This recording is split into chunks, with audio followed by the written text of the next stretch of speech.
On the morning of August 6, 1945, a young engineer stepped off a streetcar in Hiroshima. He was 3 kilometers from a spot in the sky where, at 8:15, the world would end.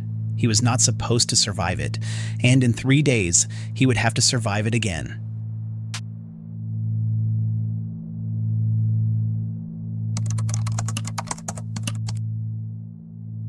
His name was Tsutomu Yamaguchi. He was 29 years old, an engineer for Mitsubishi Heavy Industries, a designer of oil tankers. In the spring of 1945, the company sent him to Hiroshima for a 3-month assignment. August 6th was to be his last day there. That morning, he set out for the shipyard with 2 colleagues, Akira Iwanaga and Kuniyoshi Sato. Halfway there, Yamaguchi realized he had left his registration stamp behind. He turned back alone through the streets of a city already awake. Hiroshima and Nagasaki lie some 300 kilometers apart on the island of Kyushu and its neighbor Honshu. 2 ports, 2 industrial cities, both would be chosen as targets in the same terrible week. High above, an American B-29 named the Enola Gay carried a single weapon called Little Boy. At 8:15 and 17 seconds, it fell over the city. 43 seconds later, it detonated roughly 600 meters above the streets. The crew of the Enola Gay recorded what they saw as they turned away. My God, what have we done? Yamaguchi was walking through a potato field about 3 kilometers from the hypocenter. He saw a blinding light streak across the sky, like a great magnesium flare. Then, a wave of heat and pressure lifted him from the ground and hurled him down. Years later, he described the instant the bomb went off. I think I fainted for a while. When I opened my eyes, everything was dark, and I couldn't see much. It was like the start of a film at the cinema before the picture has begun. His eardrums were ruptured. His face and forearms were badly burned. For a time, he could not see. Around him, the city he had walked through minutes before was gone, replaced by fire, smoke, and silence. An estimated 80,000 people died in Hiroshima that morning. By year's end, the toll would rise past 100,000. Yamaguchi, bandaged and half-blind, stumbled toward the ruins of the shipyard and found his 2 colleagues alive.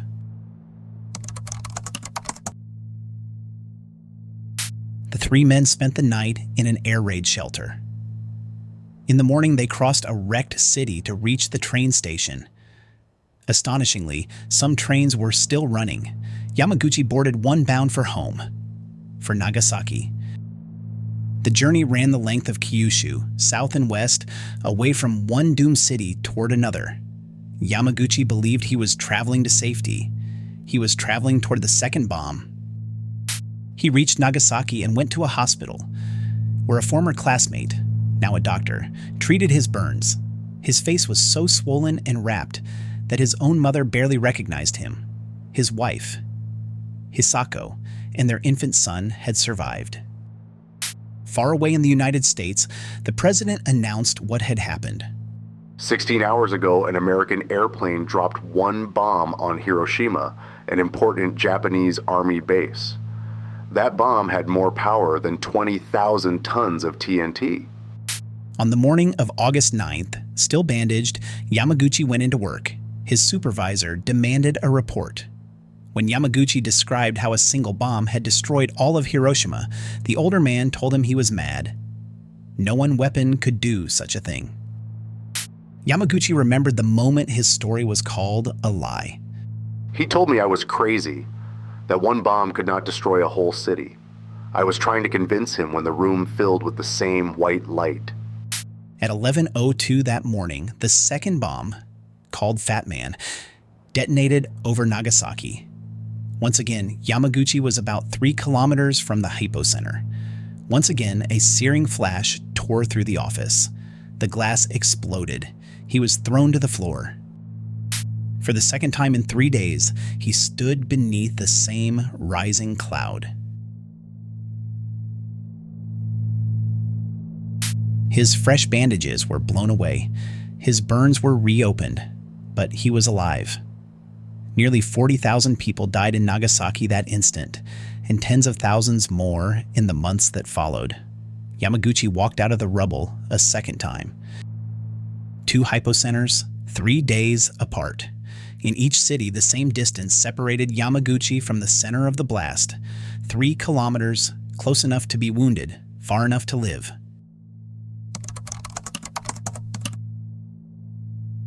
Yamaguchi searched the smoking ruins and found his wife and son alive. His family had sheltered in a tunnel. In the days after, radiation sickness took hold. His hair fell out. Wounds refused to heal. He burned with fever and vomited for weeks. He believed for a time that he would not live. My whole body was covered with burns. I could not sleep. I thought I would surely die. On August 15th, 6 days after the second bomb, Japan surrendered. The war was over. In a country in ruins, Yamaguchi slowly recovered. In time, his hearing returned to one ear and the burns faded to scars. He went back to work at Mitsubishi. He designed ships again. He and Hisako raised their son and 2 daughters. For decades, like many survivors, he mostly kept his silence about what he had seen in those 2 cities.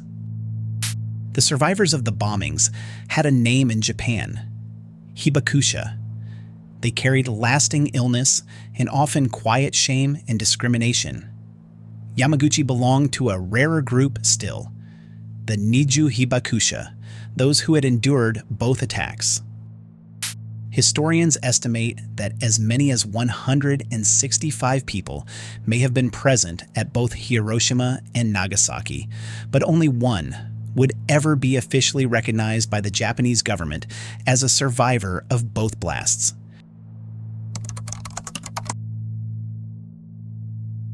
As he grew old, Yamaguchi began to speak.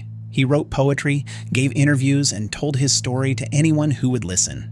He came to believe that the very unlikeliness of his survival had given him a duty. He described what he felt was asked of him. Having been granted this miracle, it is my responsibility to pass on the truth to the people of the world. He spoke at the United Nations in New York in 2006, an old man testifying against nuclear weapons. He wanted no one else to inherit what he had lived through, not once, and certainly not twice. His anger was not for himself, but for what the weapons did to human beings. The reason that I hate the atomic bomb is because of what it does to the dignity of human beings. On March 24, 2009, the government of Japan formally certified Tsutomu Yamaguchi as a survivor of both the Hiroshima and Nagasaki bombings. At 93, he became the only person ever officially recognized as having lived through both. The scientists who built the weapon understood in their way what they had made. Now I am become death, the destroyer of worlds. That same year, filmmaker James Cameron visited Yamaguchi at his home. The old engineer, now frail, still hoped his story might reach a wider world before it was too late. His plea was simple, and it never changed. As a double atomic bomb survivor, I experienced the bomb twice, and I sincerely hope that there will not be a third. What are the odds of surviving 2 atomic bombs? There is no true number for it. It required being in 2 doomed cities in the same week and standing, both times, at just the right distance. Wounded, but not killed. A forgotten stamp sent him back through Hiroshima's streets. A running train carried him home. A supervisor's disbelief kept him talking when the second flash came. Chance upon chance upon chance. And a man who lived to tell it. The radiation stayed with him all his life. His wife Hisako died in 2008 of cancer. His son Katsutoshi, an infant in Nagasaki, died before his father. Survival, for the hibakusha, was never a clean escape. Tsutomu Yamaguchi died of stomach cancer on January 4, 2010, at the age of 93. He had outlived both bombs by 64 years and used almost all of that time bearing witness. He came to see his long life not as luck alone, but as a task. I could have died on either of those 2 days. Everything that follows is a bonus. 2 cities, 2 bombs. One man who stood beneath both clouds and walked away, so that the world might hear from a living voice exactly what those weapons do. He asked only that there never be a third. Tsutomu Yamaguchi survived the unsurvivable and spent the rest of his life making sure it was remembered. If his story moved you, take a moment to like this film, share it with someone who should hear it, and subscribe for more stories from history worth keeping.